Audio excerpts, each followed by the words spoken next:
pessoal, boa noite. E aí, tudo bem com vocês? Rapaz, que lugar gelado Jacuí, hein? É muito frio, benza a Deus. Aí eu acabei de acompanhar a aula com vocês aí, né? Nossa primeira aula de geografia do PET, né? O Plano de Ensino Tutorado do EJA, né? Enviado através da Secretaria de Educação do Estado de Minas Gerais.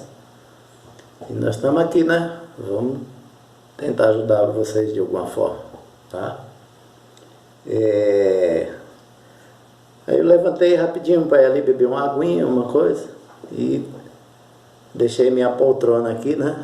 Aí na hora que eu chego tem um aluno aqui, especial. Aí tomou lugar, né? Cadeira do professor aqui, ó. É a nossa Lilica, que é meio filhote ainda, mas fazer o que, né? Perdi o lugar. Mas aí não tem problema não. Arrumei outra cadeira aqui do lado e vou conversando aqui com vocês, tudo bem? Deixa eu tirar um pouco essa touca aqui. Vamos lá. Então, a gente dando continuidade aos conceitos, né, de espaço geográfico da nossa aula. E aí tem algumas sub-áreas, né, o espaço geográfico ele é muito amplo, ele é muito abrangente, né? Se a gente fosse aqui debater tudo que existe no espaço geográfico, e a aula ficava muito grande, como diz na minha terra, ficava muito comprida. Mas vamos lá, ó. Por exemplo, o conceito de lugar, que está aí na apostila de vocês, representa a porção do espaço geográfico que é dotada de significados particulares e relações humanas, tá? O que é o conceito de lugar, professor? Ué, lugar pode ser a sua rua, pode ser a sua casa, pode ser o lugar onde mora o seu avô, o lugar onde nasceu seus pais, o lugar onde você passou a sua infância, e às vezes também onde você passou a sua infância é onde você mora até hoje. Ou seja, o lugar ele é representado por aquele espaço geográfico onde a gente se sente bem, onde a gente tem intimidade. É um lugar de afeto, que tem percepção de afeto. Quando você chega nesse lugar, você se sente bem, tá? Então, esse seria o conceito básico, né, de lugar.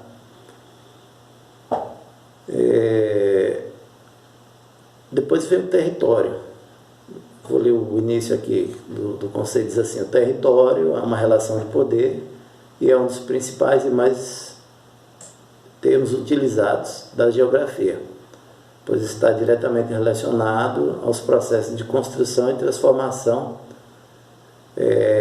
do espaço geográfico, tá? Professor, território,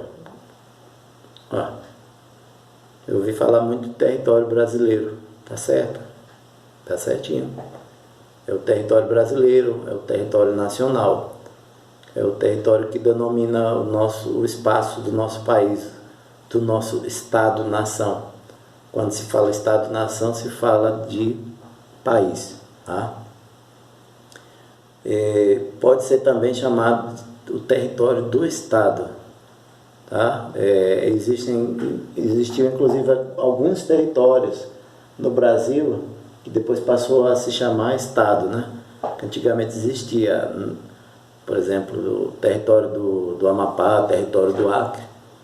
Depois eles passaram a ser Estado. Estado no conceito de divisão, tá? Pode ser o Estado de Minas Gerais ou no território de Minas Gerais, ou seja, dentro do Estado de Minas Gerais. Existe também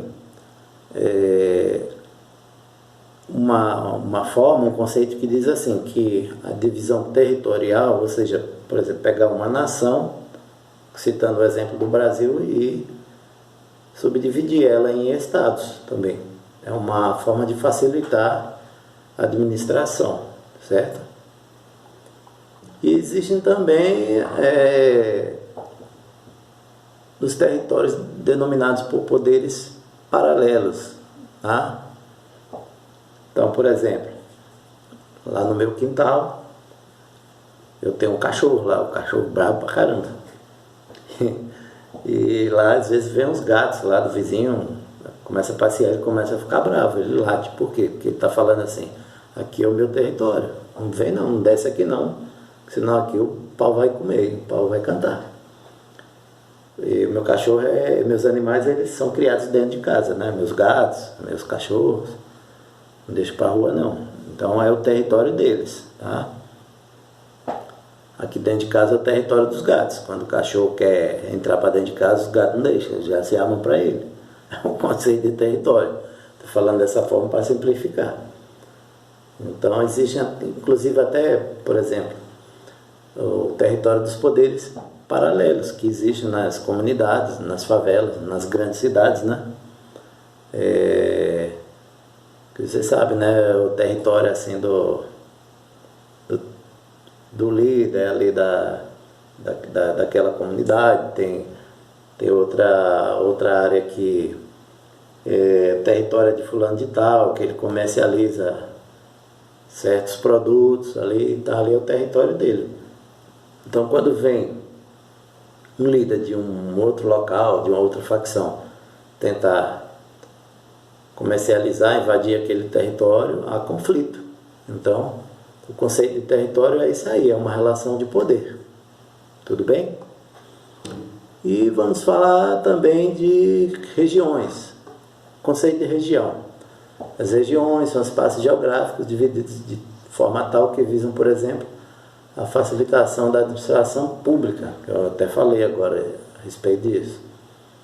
Por exemplo, no nosso país nós temos a região Nordeste, que tem lá Pernambuco, Paraíba, Rio Grande do Norte, Ceará, Maranhão, tem Alagoas, Sergipe, tem a Bahia, a região Nordeste. Região Sudeste, é a nossa região, São Paulo, Rio de Janeiro, Espírito Santo, Minas Gerais. Depois tem a região Norte, tem a região Sul, e aí por diante, tá? E também é uma forma de facilitar a administração, né? Dividindo o mapa e o país por essas regiões. São formas de localização também. Depois, no próximo conceito que está aí na apostila, é a paisagem humanizada. A paisagem humanizada, o conceito diz assim: considerando os movimentos nas paisagens, podemos perceber que elas mudam de um momento para outro. Por isso, afirmamos que elas são dinâmicas e estão sendo constantemente modificadas. Tá? O que diz assim, a paisagem humanizada? Eu não sei se eu falei no vídeo lá, que a paisagem humanizada praticamente hoje é toda a paisagem que existe no planeta. Uma paisagem natural é uma paisagem que praticamente não existe. Por exemplo, vamos imaginar aqui um rio, árvores, né, a cachoeirinha, e aquele trecho ali ninguém botou a mão, ninguém mexeu. Pode existir ainda, tá? Então ninguém derrubou árvore ali, ninguém mexeu no rio, ninguém tirou pedra, ninguém tirou nada. Aquela paisagem é natural, tá? Do jeito que a natureza mudou. Inclusive a própria natureza pode mudar essa paisagem, tá? Mas aí ela não é uma paisagem humanizada, desde que ela não tenha tido a interferência da mão humana, do ser humano, tá? A partir do momento que o ser humano vai lá, arrancou árvore, plantou, fez uma agricultura, fez alguma coisa, ela deixou de ser uma paisagem natural, ela passou a ser uma paisagem humanizada. Ah, professor, mas lá onde eu moro, lá no bairro tal, lá no Zundum, lá no nos bairros que tem das fazendas, lá é tudo natural, lá tem rio, tem riacho, tem um monte de árvore, tem as plantações de café, tem plantação de feijão, mas é tudo natural. Lá não tem a plantação, não tem nem casa, é bem afastado. Opa, não é mais considerada uma paisagem natural, é uma paisagem humanizada. Porque para fazer a plantação de café, para fazer a plantação de feijão, não é originário daquela região. Então ali foi feita uma modificação, então teve interferência humana, é a paisagem humanizada. E com certeza no entorno aí vai ter casa, vai ter a casa dos moradores, vai ter a casa da fazenda e tal. Então não é mais uma paisagem natural, é paisagem humanizada. Tem plantações de eucalipto, um monte de coisa, tá? Então ficou claro assim o conceito que é paisagem humanizada e paisagem natural, né? Depois tem um outro conceito que fala assim, modificações e descobertas. Nas paisagens também encontramos elementos que foram construídos em diferentes épocas, muitas vezes em áreas onde a ocupação humana é antiga e contínua. Verifica-se a presença de construções de diferentes períodos históricos. Então ele fala assim, que o homem, sei lá, vamos falar aqui, por volta de 1700, no século XVIII, o homem construiu uns casarões que eram edificações assim, muito diferentes do que existe atualmente, né? São construções, vamos falar aqui do Brasil, da nossa região, até na própria cidade nossa aqui. Existem construções, prédios antigos que foram construídos no século, no início do século XIX, né? Por volta de 1800 e alguma coisa. Então são os prédios antigos. E essa paisagem ela vai sendo modificada ao longo do tempo. Por exemplo, ela vai se construindo casas mais novas, 1900, 1950, e aí vai passando o tempo e até chegar às construções atuais. A paisagem ela está sempre em estado de modificação, ela está sempre modificada sempre, principalmente pela ação do homem. Claro, essa paisagem ela pode ser também mudada por fatores naturais, fatores físicos, fatores da natureza, como ventos, tempestades, terremotos, também pode fazer uma modificação nessa paisagem. Tudo bem? Então, gente, aí tá aí, eu deixei alguns exercícios para vocês. Vocês podem usar a ferramenta Google, YouTube, que vocês vão encontrar muitas coisas interessantes, tá? Para analisar isso aí. E qualquer dúvida, por favor, é só entrar em contato comigo, tá bom? Na próxima semana, na semana 2, o eixo temático será a geografia e algumas sub-áreas estudadas, que são algumas áreas, como a geografia física, por exemplo, que estuda as montanhas, os planaltos, as planícies, os relevos, etc. Tudo bem? Então, boa noite, grande abraço, fique com Deus. Tchau, tchau. Tchau para a Lilica também. Falou, boa noite.